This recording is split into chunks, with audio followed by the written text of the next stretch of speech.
The midnight bark in a quiet little town nestled between green hills and sleepy rivers. There was a neighborhood unlike any other, not because of its people, but because of its dogs.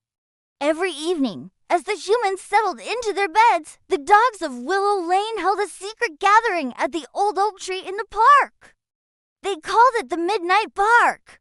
Rufus, a shaggy golden retriever with a bark that could shake windows, was the unofficial leader. He was wise, gentle, and knew everyone, from the sassy dachshund Delilah to Max, the grumpy bulldog who always complained but never missed a meeting. One particular night, Rufus gathered the group urgently. "Friends," he said, "I have troubling news. The mailman's bag has been stolen."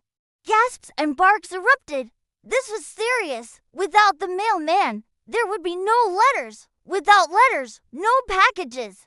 And without packages, no chew toys. The culprit, according to the whispers of the alley cats, it was the work of the raccoons from Maple Street, notorious for their sneaky paws and love for shiny things. So the dogs formed a plan.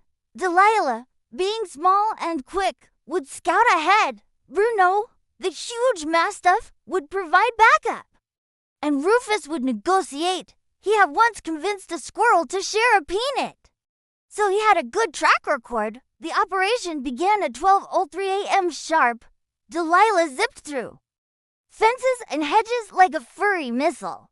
Bruno lumbered behind, pretending to be a statue when anyone looked. Rufus, wearing a bright yellow bandana, his diplomatic scarf, walked right up to the raccoon's trash can fortress. "Gentle raccoons," Rufus began with a respectful bow, "we come in peace. But we also come for the mail bag." The raccoon leader, Big Claws, narrowed his eyes. "And what do we get in return?" Rufus smiled. "A trade.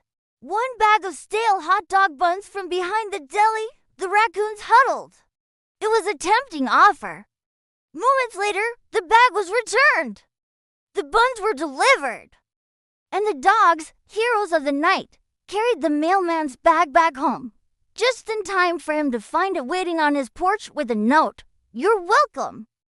Woof! The next day, every dog on Willow Lane received a treat in the mail. And that night, the midnight bark ended with a howl of victory and a round of tail wagging.